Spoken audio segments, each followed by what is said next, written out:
কি কেমন আছো? সেই স্কুল লাইফ থেকে তুমি আমারে একই কথা জিজ্ঞেস করে আসতেছো। এই তোমার আর কোনো কথা নাই? আমি খুব ভালো আছি আর সামনেও খুব ভালো থাকবো। আর যদি কোনোদিন খারাপ থাকি আমি নিজে গিয়ে তোমারে বলবো যে আমি খারাপ আছি, ঠিক আছে?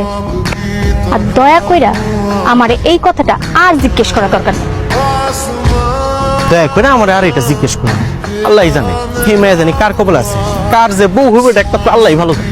কার কপালে আছে মানে? প্রেম করবি তুই আর বউ হইব আরেকজনে। তোর তো মতলব খারাপের জীবন, তোর চারিত্রিক সমস্যা। এই খবরদার খবরদার, আমার চরিত্র নিয়ে একদম উল্টাপাল্টা কথা বলবি না।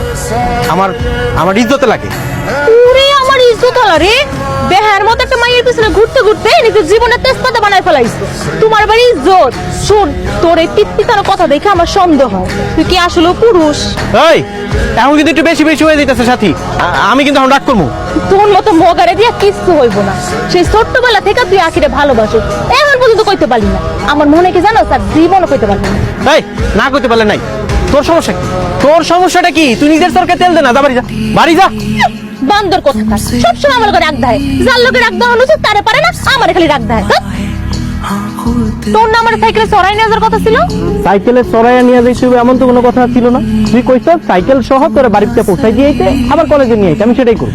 ঠিক আছে, নবাবদাদা যা কইছে আমি তাই শুনি। শোন না, সত্যি সত্যি চিঠিটা দিবি তো?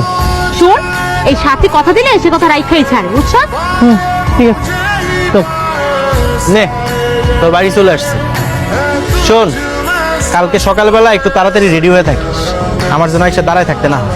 তো করতে আবার লিপস্টিক লাগাইতে 14 ঘন্টা সময় লাগে। শুক্রবারে তুই ক্লাসে যাবি? কালকে শুক্রবার? ধুরু, এই শুক্রবারটা আমার কাটে। তুই তো পুরাই গেছিস, আর কয়দিন এমন চলতে থাকলে তোর পাবনায় ভর্তি করতে হইব। আয় ভিতরে আয়। না